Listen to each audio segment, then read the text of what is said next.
Off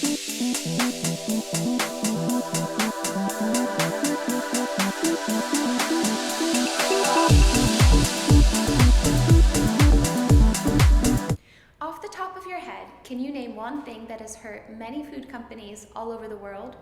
No, not COVID-19, not even Donald Trump. The other thing, millennials.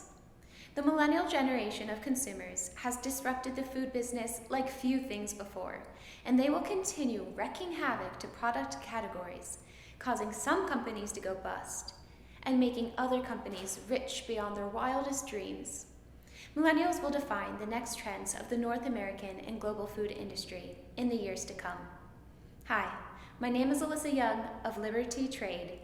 We supply food products from Europe and Russia to natural and organic supermarket chains in the United States. I'd like to give a warm welcome to all of the participants of Supplier to Retail Chains Forum and Productspo 2021. From 2015 to 2021, we have launched and sold in the United States 5 imported product lines, including bristling sardines, Crunch Instinct, and Power Flour. Some of them went on to become the fastest selling foods in their category, and some of them reached landmark supermarket chains like Whole Foods. One of the main reasons this success was made possible was because these product lines were specifically developed to accommodate the needs of the most open-minded and the most important group of American shoppers, the millennials. And here's what you need to know about the millennial needs and how you can market your product to the most important generation of American consumers. What even is a millennial? According to Pew Research Center, a millennial is someone born between the years of 1981 and 1997. According to Family Guy, a millennial is... Вот миллениал, у которого есть попугай с 9 миллионами подписчиков в Снэпчате, а она запустила хэштеги, из-за которых закрыли 12 сериалов, которые она сочла оскорбительными.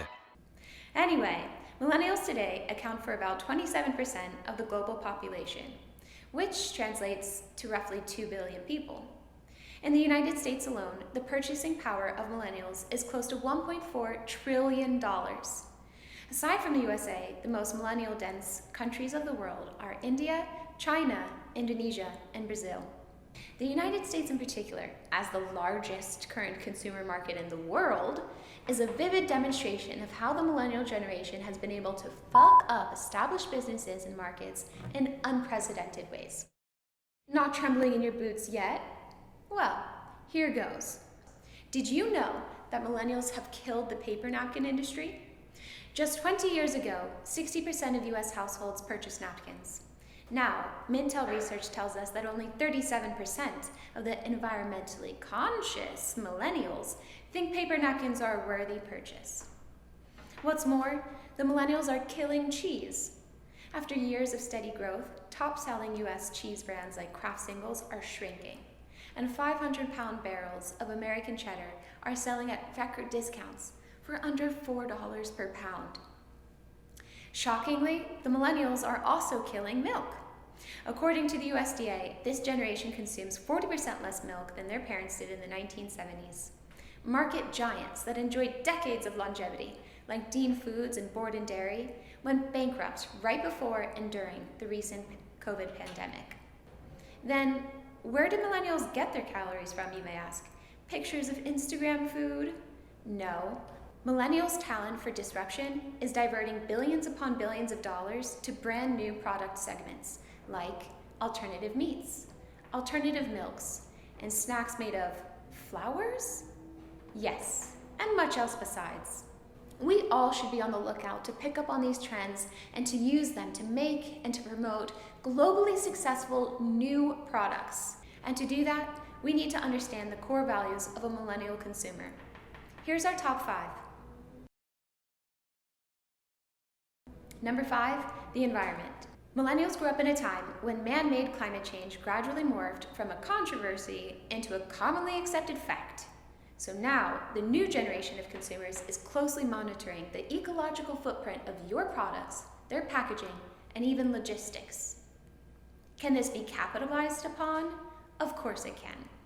American tea company NEWME Tea stood out from the competition by introducing 100% biodegradable tea wrappers as a part of their broad sustainability effort.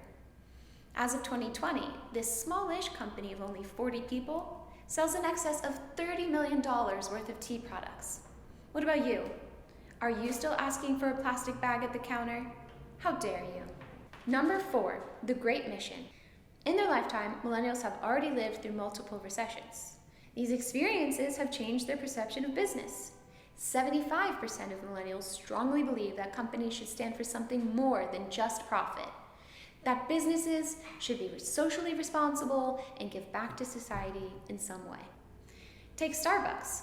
A $3.65 grande cappuccino in this neighborhood of Brooklyn costs approximately only 48 cents to make. And Starbucks isn't exactly an upmarket place. So what helps paying a rather premium price for some hot water and some beans more palatable for consumers? The mission. Starbucks Coffee and Farmer Equity Initiative ensures that coffee farming communities obtain a fair share of the profits within the distribution channel, which reportedly has benefited upwards of 1 million workers employed by the participating farms. Starbucks' mission helps make a premium priced coffee a worthwhile investment. Number 3, health and well-being. Growing up in the midst of the internet revolution, millennials have gained access to a lot more information about nutrition than any of the previous generations. As a result, they have also become more aware of what they eat. Unlike in the 1950s, 60s, 80s, etc., today, vague manufacturers' claims that the product is good for you, 100% natural, or treats COVID are all a waste of time. Nobody will take your word on good faith anymore, and for good reason. The millennial consumer wants your product benefit to belong to a generally accepted, scientifically substantiated, or socially significant category like organic or sustainable. They want your claims to be verified by someone other than you, preferably an entity that is a nonprofit and independent. Millennials are probably the first generation to actually read the ingredient list on the package. Apart from cleaning up their product labels, many successful companies today explore vast new opportunities that open up with the surging popularity of different weight loss diets, such as keto. Keto is a high-fat, low-carb eating philosophy that is, according to Insight Partners, anticipated to create a $16 billion market by 2027. How do companies market their products to keto followers? Well, they emphasize call-outs on their labels such as low carb, abundance of healthy fats, a keto certification, or keto-adjacent claims like reduced sugar, non-GMO, or grass-fed. There are loads of money-making products riding the keto wave as we speak. Here's an example. A line of keto-friendly mayonnaise products by Primal Kitchen is generating $50+ million of annual revenue. This brand has recently been acquired by Kraft Heinz for a whopping $200 million. How about it, huh? To all of you watching in Russia, CIS, and Europe, I can say that the keto train has not yet departed. We anticipate a great potential for many more new keto products here in the USA. Keto breakfasts, keto desserts, keto bread, keto ice cream, and plenty more. 2, diversity. The internet has certainly brought people closer together from all parts of the world and all walks of life. When shopping for foods, open-minded millennial consumers are searching for something exotic, adventurous, and memorable. The great potential of international-leaning products is best illustrated with the example of mochi ice cream. A combination of a traditional Asian sweet rice snack and ice cream filling, it was first developed by a Japanese-American businesswoman and social activist, Frances Hashimoto. At the start, it was available only through ethnic and specialty stores of the Asian American communities. But then, the emergence of social media platforms like Instagram and TikTok helped elevate mochi ice cream from a novelty item to a popular dessert sold throughout 18,000 supermarkets across North America, and to generate $100 million in retail sales by 2019. Number 1, compassion. We probably can't say that a millennial would hurt a fly, but they certainly seem to avoid hurting cows, pigs, fish. I'm talking about the vegan trend. The vegan trend is probably the biggest thing that has happened to the food market. Sales of vegan meat soared 260% in 2020, and plant-based burger pioneer Beyond Meat went public with an evaluation of $1.5 billion. But hey, the vegan cheese market is catching up. Only last year, it grew by 43% to a volume of $124 million. The new market entries include vegan fish, vegan shrimp, and vegan eggs. Think meatless meat and cheeseless cheese are a purely American oddity? Think again. Back in 2017, China invested $300 million to bring in Israeli-based companies Supermeat and Future Meat Technologies in order to supply the Chinese market with vegan meat as a part of a broader effort to reduce animal meat consumption by 50%. And yes, just like with all other millennial trends, the vegan category is the segment where companies that are relatively new to the market and not gigantic by size, companies like yours and ours have the best chance of succeeding. The millennial product market is dynamic, unforgiving, and complex, and as you have seen today, also full of opportunity. So many new products are in demand with the millennial generation. As we discussed, new vegan products, brands with a mission, keto products, exotic new flavors, and clean label foods, to name a few. Which of these trends is the right fit for your brand? And how to best adapt your product to make it the next $100 million sales hit in the USA? And perhaps many other regions? Well, there's no way of knowing in retrospect. And from our own experience, we know that product development and breaking into the USA market is always a lengthy and demanding project. 100% of our successful product launches were data-driven.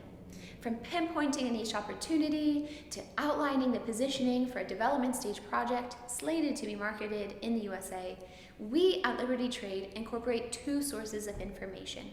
The first is real-time shelf analysis of the specific retailers we are aiming at in the current competitive environment. And the second is the valuable insight into retailer strategies and forecasts that we obtain from industry brokers and category buyers. We call our process the initial market analysis, IMA. And here's Nikita Kellerman of Liberty Trade to tell you a little bit more about it. Hi, Nikita. Hi, Alisa. Hi, viewers. I've always wanted to ask, do you personally share the millennial values? Well, I do like hummus. Of course you do. So, tell us, what exactly is the data we need in order to adapt a product and make it desirable for American consumers? Every professional buyer out there, every American buyer anyway, has a list of boxes that he or she needs to check. And you need data to fill all those boxes. So you take your product and you analyze of all the North American retail chains, mainstream, natural, organic, drugstores, convenience stores, independent, East Coast, West Coast, where does your product fit the best? Of all the similar products in these retail chains, what is the price segment you can aim at? In this price segment, what are the product's qualities, claims, and certifications your competitors have? And what extra qualities and claims can you aspire to introduce? Among products with these qualities, what are the positioning concepts already taken and which ones are still free? And finally, in these particular supermarket chains, within this particular category and price segment, what are the most noticeable growing trends? When you put these pieces together, you get a great concept that will allow you to develop a product that is relatable, but has something to offer, something that is better than what's already on the shelf. If you can show your American buyer that your product was based on all this data that you have gathered in the United States, it means you have done your homework and you get trust and respect. If you try to shoot a product created in Russia or Europe all the way across the ocean, hoping it will find its consumer itself, or hoping your distributor or your retailer will figure it out, you don't get any respect or any traction. So this is why we would always strongly advise anyone to begin with data-driven initial market analysis, IMA. Excellent. We are scheduled to launch from 5 to 6 new product lines in America this year. And if your product can be sold at supermarkets, if it isn't quickly perishable, And if it isn't illegal, we will be happy to partner with your business too. Exactly. Get in touch with us. Contacts should be on the screen now and below the video, or meet us in person, either in Moscow or New York. Thank you and goodbye. Bye.